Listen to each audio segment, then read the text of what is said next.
Todos os dias, as tuas vacas te entregam um manual de instruções completo sobre como aumentar a produção, melhorar a saúde do rebanho e ganhar mais dinheiro com leite. Mas muito provavelmente tu não está conseguindo entender o que elas querem te dizer. Mas isso acaba hoje porque eu simplesmente trouxe a maior autoridade do Brasil para nos ensinar a traduzir a linguagem das vacas. Eu sou Leandro Ebert, engenheiro agrônomo, especialista em nutrição e alimentação de ruminantes, criador do método resfriador lotado. Esses dias, numa visita, uma produtora me disse que suas vacas ficavam sempre numa área ao fundo da propriedade, onde o pasto estava mais baixo, e só vinham para frente, onde o pasto estava melhor, quando chegava a hora da ordenha da tarde. Fui então com ela observar e descobrimos juntos qual era o problema.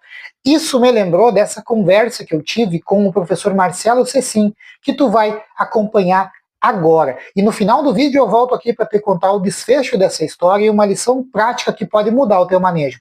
Então fica agora com o mestre em traduzir vacas, o professor Marcelo Cecim. Mas antes, deixa teu like aqui e te inscreve no canal se ainda não for inscrito. Eu sempre conto uma história, comentei antes da gente começar a entrevista, da empresa Júnior, que eu oriento aqui em Santa Maria. Nós tínhamos um projeto com a prefeitura de uma cidadezinha aqui perto de Santa Maria, e com a Emater também, que ela estava migrando do fumo para o gado de leite. A produção de leite como opção para largar a cultura do fumo. Diversificação. E nós ajudávamos esses produtores, principalmente na questão da qualidade de leite. E uma vez, numa visita com os alunos na propriedade, eu eventualmente acompanhava eles nas visitas, uma senhora pediu que eu olhasse uma vaca. Estava vindo para ordenha, porque a vaca estava com olheira. Eu digo, tudo bem. E aí, quando a vaca entrou, era uma vaca preta, toda preta. E eu pensei comigo, como é que essa mulher enxergou olheira numa vaca preta? Ah, bom. Examinei a vaca não tinha absolutamente nada que eu pudesse dizer, ó, isso aqui está alterado. Eu sou professor de clínica, lembra disso, né? Bom, eu digo, olha, eu acho que não tem nada, a senhora deve estar, não sei o que a senhora viu, não. Na outra semana, quando os meninos voltaram, essa senhora chamou para ele e disse, ó, diz para o professor que ontem eu tratei essa vaca para tristeza.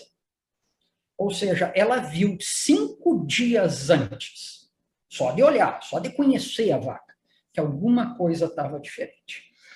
Curiosamente, é entre 5 e 7 dias antes que as coleiras alertam, antes de uma tristeza, 3 dias antes de uma mastite, 9 dias antes de um deslocamento de abomácio, 4 dias antes de uma metrite. Então, sabe, o comportamento é a primeira coisa, é o sinal mais sensível que existe para dizer que uma vaca não está bem. E não precisa tecnologia da inteligência artificial. Tem pessoas, sabe, eu não me esqueço daquela situação, aquela senhora viu uma coisa que com anos de experiência clínica eu não conseguia enxergar. Então, justamente para tentar ajudar os nossos clientes na Calmed, dizer, olha, se a coleira está alertando, tem que ter alguma coisa que a gente vai ver na vaca.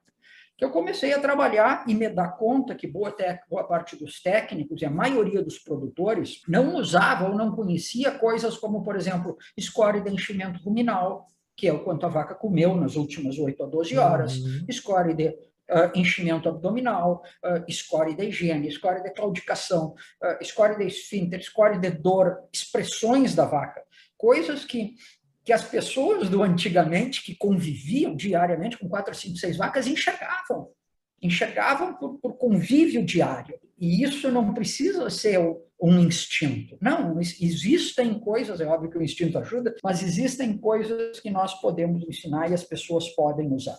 Existem, por exemplo, expressões faciais numa vaca de dor, expressões de orelha. Eu sempre digo, tem um ditado que diz que os olhos são a janela da alma. Na vaca também é. A maneira com que uma vaca olha, o brilho no olhar, a maneira com que ela movimenta os olhos, a reação do branco do olho, que é algo que eu trabalho muito, né? Que é uma vaca que ela está calma, quando ela deixa de estar calma, ela vai mostrar o branco do olho sempre. E são coisas, assim, muito simples, que eu consigo ensinar, e já treinei crianças de 9, 10 anos até pessoas de 80 anos. Que nunca tiveram formação técnica nenhuma, mas conhecem e se importam com vaca. E o curioso, Leandro, é que quando eu faço esses treinamentos, quando eu dou essas palestras, o impacto que eu vejo nos olhos dos produtores é muito maior do que nos técnicos, porque ele imediatamente relaciona, eu tinha uma vaca que fez isso, sabe? Ele viveu aquilo ali, ele viu aquilo. Tem um ditado que diz que quando a gente vê uma coisa, tu não consegue desver. A pessoa passa a saber o que quer dizer, né? Então, o impacto é bastante grande. Daí surgiu Traduzindo Vacas, e que nada mais é do que um conjunto de técnicas, né, que auxilia pessoas, e qualquer pessoa, a conhecer melhor coisas que as vacas sempre nos disseram, né? Mas a gente raramente entende. Traduzindo Vacas, o que tu fez foi juntar esse conhecimento, essas técnicas, para trabalhar nessas questões, nessas Exato, observações. transformar num pacote, né? Então, tem técnicas de monitoramento zootécnico, técnicas de comportamento animal, de etologia, tem técnicas de psicologia bovina, que você trabalha hoje em dia, tem técnicas de adestramento, porque todo dia nós estamos ensinando as vacas a fazer coisas, né? Desde ensinar uma terneira a pegar na madeira, ou mamar no balde, ou ensinar ela a comer concentrado, todos os dias nós ensinamos vacas, muitas vezes sem querer, a fazer coisas boas. Nós ensinamos coisas boas e ruins, e uma das principais coisas ruins que nós ensinamos com elas é a ter medo. É um negócio que me impressiona como eu vejo vaca com medo nos rebanhos. Que pontos principais que tu tem encontrado mais comuns nas propriedades que merecem atenção? Problemas muito sérios dos nossos sistemas familiares de rebanho pequeno, lote único.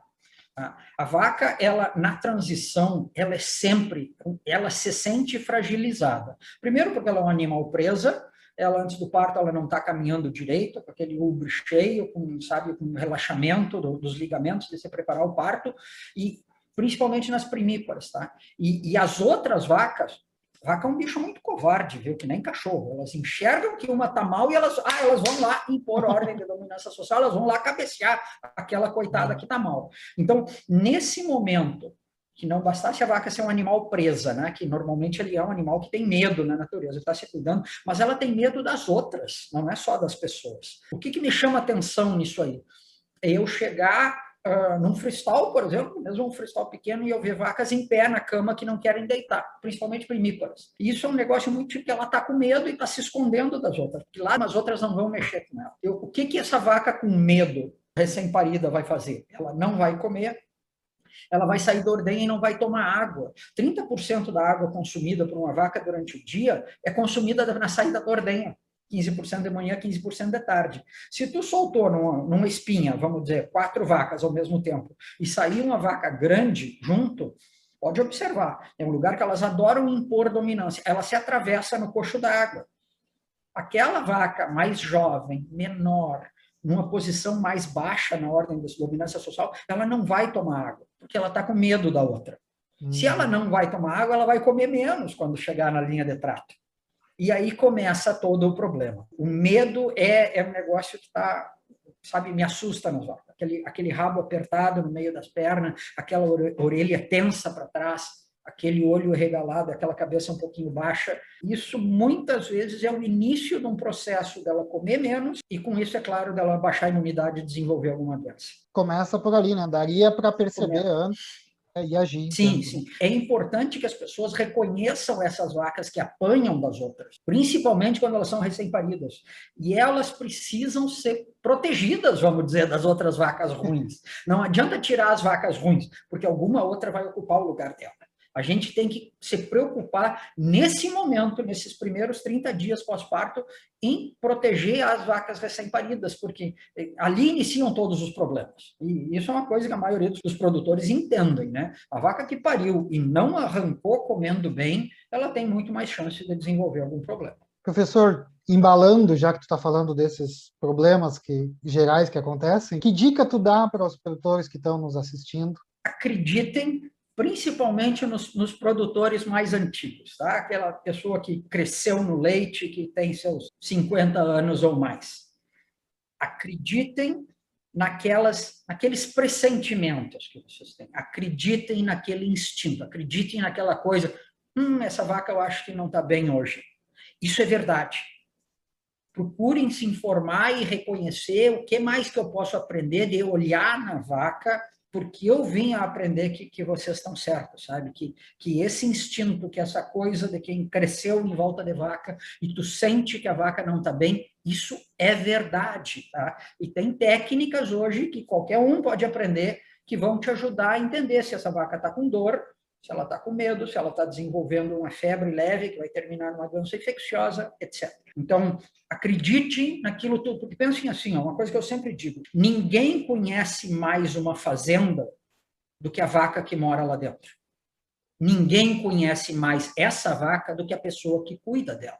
Então, sabe, não é um técnico, não é alguém que cai de paraquedas, né?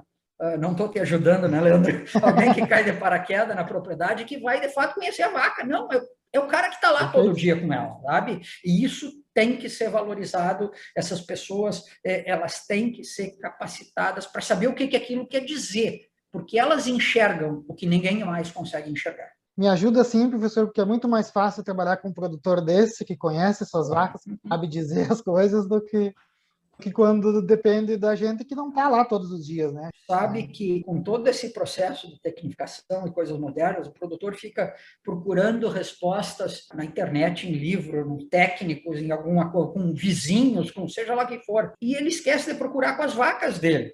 Porque, sabe, as vacas têm as respostas para tudo. Perguntar para elas. A gente tem que saber perguntar para elas. Agora deixa eu te contar o final daquela história com a produtora. Era 4 da tarde, hora em que ela buscava as vacas para a ordenha. Mas era justamente nesse horário que iria começar o principal pastejo do dia. Então fomos lá e observamos juntos, para tentar entender qual era o problema. Todas as vacas vieram para a área da frente, mas não por causa da ordenha, mas sim para pastejar, porque o pasto era melhor ali na frente. O que elas faziam lá na área de trás era ficar na baixada, protegidas e abrigadas do frio. Na hora certa, quando ia começar o pastejo, elas viriam aqui para frente para fazer pastejo, só que ela conduzia para a ordenha. Então, se a produtora cercasse e forçasse elas a ficar só na parte alta como ela queria o dia todo, ia ser só prejuízo, porque elas iam ficar passando frio e não iam pastar fora do horário. O problema, então, não era o pasto, não era uma cerca, e não eram as vacas, elas não eram teimosas ou queriam fazer o que elas não podem. Nós é que precisamos entender o que as vacas estão querendo nos dizer. E é justamente para organizar o teu manejo e a tua rotina em torno do comportamento ingestivo animal, conciliando pasto, forragem conservada e ração, que eu criei o método resfriador lotado. O link está na descrição. E para tu saber mais sobre essa questão dos horários preferenciais de pastejo pelo comportamento animal e como isso impacta na produção, tem outro vídeo aqui no canal sobre isso. Clica aqui e confere. Um abraço.